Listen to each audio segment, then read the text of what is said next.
अध्याय 13 प्रकृति, पुरुष तथा चेतना। अर्जुन ने कहा, हे कृष्ण, मैं प्रकृति एवं पुरुष, क्षेत्र एवं क्षेत्रज्ञ तथा ज्ञान एवं ज्ञेय के विषय में जानने का इच्छुक हूँ। श्री भगवान ने कहा, हे कुंती पुत्र, यह शरीर क्षेत्र कहलाता है और इस क्षेत्र को जानने वाला क्षेत्रज्ञ है।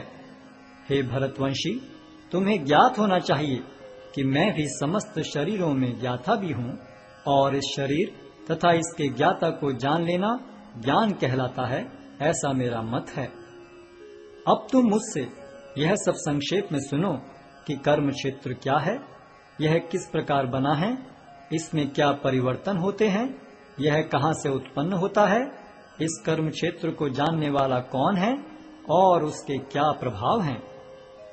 विभिन्न वैदिक ग्रंथों में विभिन्न ऋषियों ने कार्यकलापों के क्षेत्र तथा उन कार्यकलापों के ज्ञाता के ज्ञान का वर्णन किया है। इसे विशेष रूप से वेदांत सूत्र में कार्य कारण के समस्त तर्क समेत प्रस्तुत किया गया है। पंच महाभूत, अहंकार, बुद्धि, अव्यक्त, 10 इंद्रियां तथा मन, 5 इंद्रिय विषय, इच्छा, द्वेष, सुख, दुख, संघात, जीवन के लक्षण तथा धैर्य, इन सब को संक्षेप में कर्म का क्षेत्र तथा उसकी अंतःक्रियाएं कहा जाता है।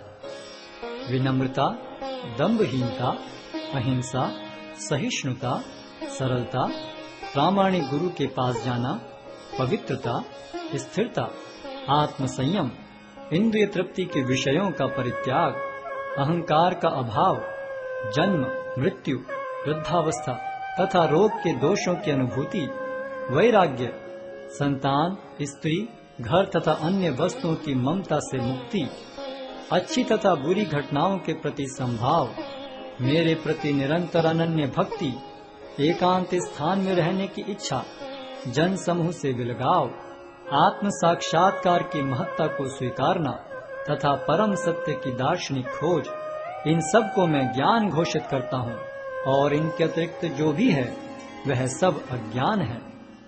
अब मैं तुम्हें ज्ञेय के विषय में बतलाऊंगा, जिसे जानकर तुम नित्य ब्रह्म का आस्वादन कर सकोगे। यह ब्रह्म या आत्मा जो अनादि है और मेरे अधीन है, इस भौतिक जगत के कार्य कारण से परे स्थित है। उनके हाथ, पांव, आंखें, सिर तथा मुंह तथा उनके कान सर्वत्र हैं। इस प्रकार परमात्मा सभी वस्तुओं में व्याप्त होकर अवस्थित है। परमात्मा समस्त इंद्रियों के मूल स्रोत हैं, फिर भी वे इंद्रियों से रहित हैं। वे समस्त जीवों के पालन कर्ता होकर भी अनासक्त हैं। वे प्रकृति के गुणों से परे हैं, फिर भी वे भौतिक प्रकृति के समस्त गुणों के स्वामी हैं। परम सत्य जड़ तथा जंगम समस्त जीवों के बाहर तथा भीतर स्थित हैं।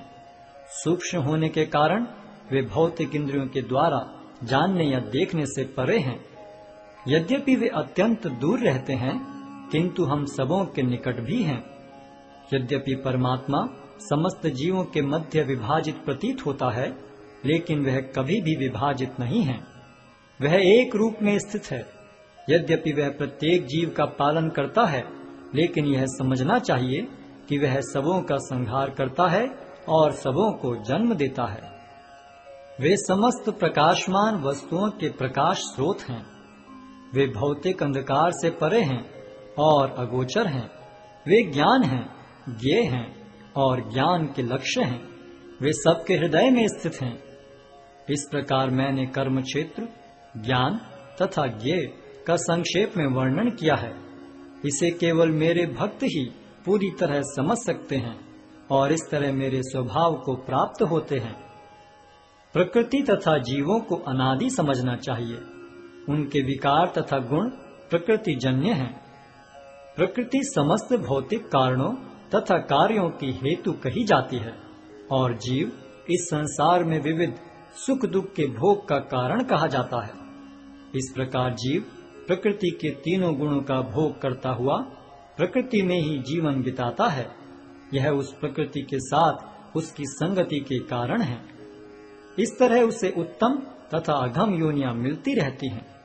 तो भी इस शरीर में एक अन्य दिव्य भोक्ता है जो ईश्वर है, परम स्वामी है और साक्षी तथा अनुमति देने वाले के रूप में विद्यमान है और जो परमात्मा कहलाता है। जो व्यक्ति प्रकृति, जीव तथा प्रकृति के गुणों की अंतःक्रिया से संबंधित इस विचारधारा को समझ लेता है, उसे मुक्ति की प्राप्ति सुनिश्चित है।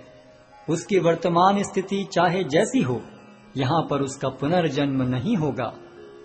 कुछ लोग परमात्मा को ध्यान के द्वारा अपने भीतर देखते हैं, तो दूसरे लोग ज्ञान के अनुशीलन द्वारा, और कुछ ऐसे हैं जो निष्काम कर्म योग द्वारा देखते हैं। ऐसे भी लोग हैं जो यद्यपि आध्यात्मिक ज्ञान से अवगत नहीं होते, पर अन्यों से परम पुरुष के विषय में सुनकर उनकी पूजा करने लगते हैं। ये लोग भी प्रामाणिक पुरुषों से श्रवण करने की मनोवृत्ति होने के कारण जन्म तथा मृत्यु के पथ को पार कर जाते हैं।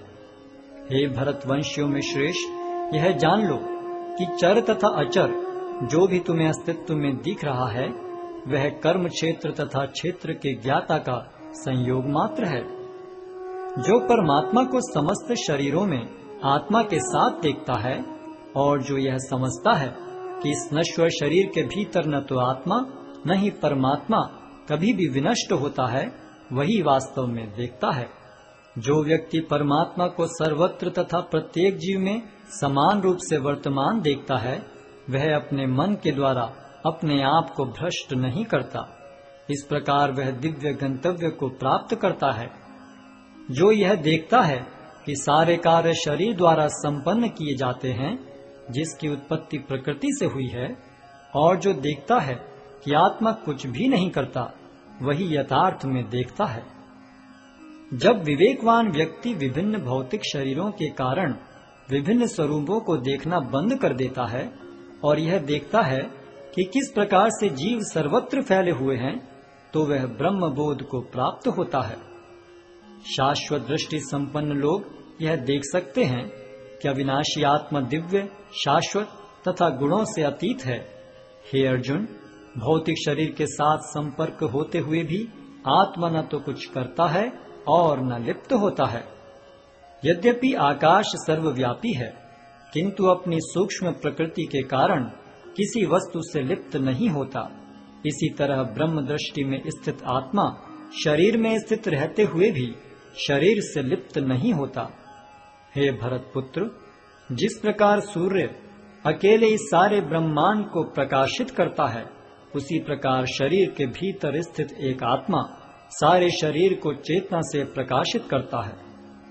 जो लोग ज्ञान के चक्षुओं से शरीर तथा शरीर के ज्ञाता के अंतर को देखते हैं और भव बंधन से मुक्ति की विधि को भी जानते हैं, उन्हें परम लक्ष्य प्राप्त होता है।